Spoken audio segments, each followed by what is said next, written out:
Bapa, Putra, dan Roh Kudus. Amin. Allah Bapa di surga, kami mengucap syukur dan terima kasih bahwa waktumu akan tiba sesuai dengan kehendak-Mu.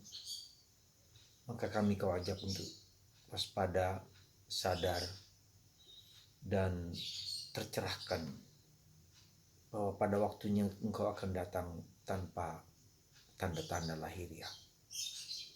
Terpujilah namamu kini dan sepanjang segala masa.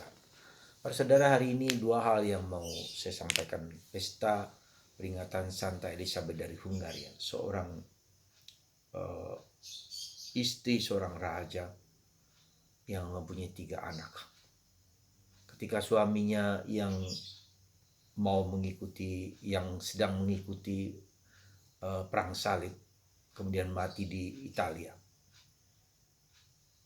Ketika dia menjadi ratu, dia banyak menolong rakyat rakyat miskin, rakyat yang dengan segala macam kekurangan yang sakit dan seterusnya, dengan harta yang dia miliki. Maka ketika suaminya meninggal, dia diusir dari istana oleh saudara-saudara suami yang tidak suka pada dia. Lalu ketiga anaknya juga dirampas, entah bagaimana. Tetapi yang menarik adalah kata-katanya yang sangat indah. Ketika suaminya meninggal, dia sangat mencintai suaminya. Segala sesuatu yang kuinginkan setelah suamiku meninggal sudah mati bagiku. Dia tidak lagi mencari kekayaan dan dia melepaskan segala kekayaannya itu untuk menolong orang miskin, mendirikan rumah sakit, dan menjadi biarawan, menjadi biarawati. Sekarang terkenal sebagai pelindung orang-orang yang miskin, orang sakit, orang menderita. Di Medan ada rumah sakit Santa Elizabeth dan kebanyakan tokoh ini menjadi pelindung untuk rumah sakit. Saudara, seorang ratu yang tergerak oleh dorongan Kristus, mau menjadi seperti Kristus. Bahkan dia menderita, diperlakukan tidak adil. Dia diusir dari kerajaan, dari istana. Dia melepaskan semua harta-hartanya untuk membantu orang miskin. Ya. Dan ini merupakan suatu situasi yang tidak mudah, diperlakukan tidak adil. Ya, dihina, diejek, dibuang. Tetapi dia tidak menyerah. Ya, dia tetap menolong orang miskin dan akhirnya dia menjadi seorang kudus, seorang santa yang besar di dalam gereja Katolik. Karena itu saudara-saudaraku terkasih, satu pelajaran yang berharga bagi kita.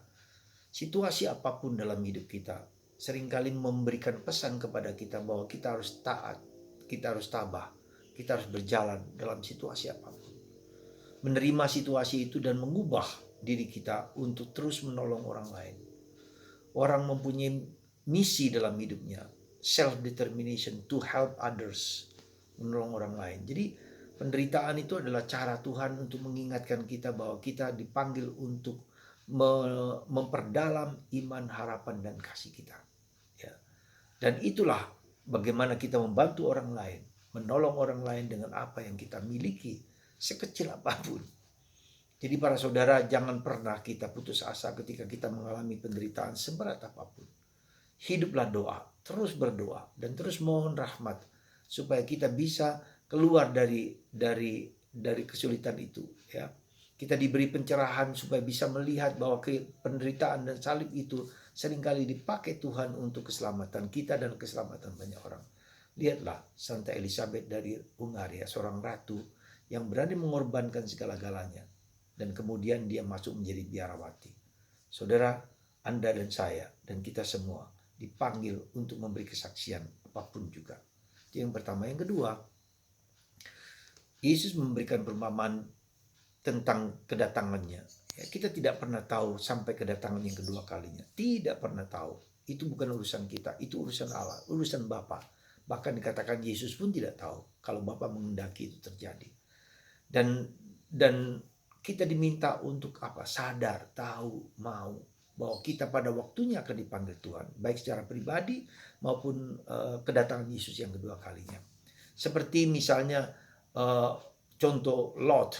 Ya, semua orang makan dan minum, semua apa saja dilakukan. Tetapi ketika datang badai api belerang, maka mereka tidak punya waktu untuk bertobat. Demikian juga dengan kita. Ya, maka kita tidak cukup hanya mengikuti arus zaman, tidak cukup hanya mengikuti perjalanan hidup kita. Kita harus sadar, aware dan tercerahkan bahwa kita harus siap sedia, harus mempersiapkan batin, pikiran dan seluruh diri kita supaya pada waktu itu datang kita sudah siap bahwa Tuhan memanggil kita dan pada waktu apapun. Maka mari saudaraku terkasih, jangan sampai kita menjadi orang yang tidak mengikuti apa yang dilakukan oleh Nuh, apa yang dilakukan oleh Lot, karena mereka terpesona dengan keindahan, keterpesonaan alam dunia, sehingga kita lupa bahwa kita harus mempersiapkan batin kita. Maka mari saudaraku, kita sadar, kita tahu bahwa kita dipanggil untuk melayani orang lain. Kita dipanggil untuk menghayati iman, harapan, cinta kita semakin kuat, semakin mendalam. Sehingga pada waktunya Tuhan datang tanpa kita ketahui, maka kita akan siap sedia. Dan tidak ada waktu lagi untuk menyesal. Semoga Tuhan memberikan kesadaran kepada kita semua. Dan kasih Tuhan melimpah dalam diri kita dan kita diberi pencerahan untuk mengikuti jalan Tuhan. Tuhan memberkati Anda semua. Bapa, Putra, dan Roh Kudus. Bapa, Putra, Roh Kudus. Bapa, Putra, Roh Kudus.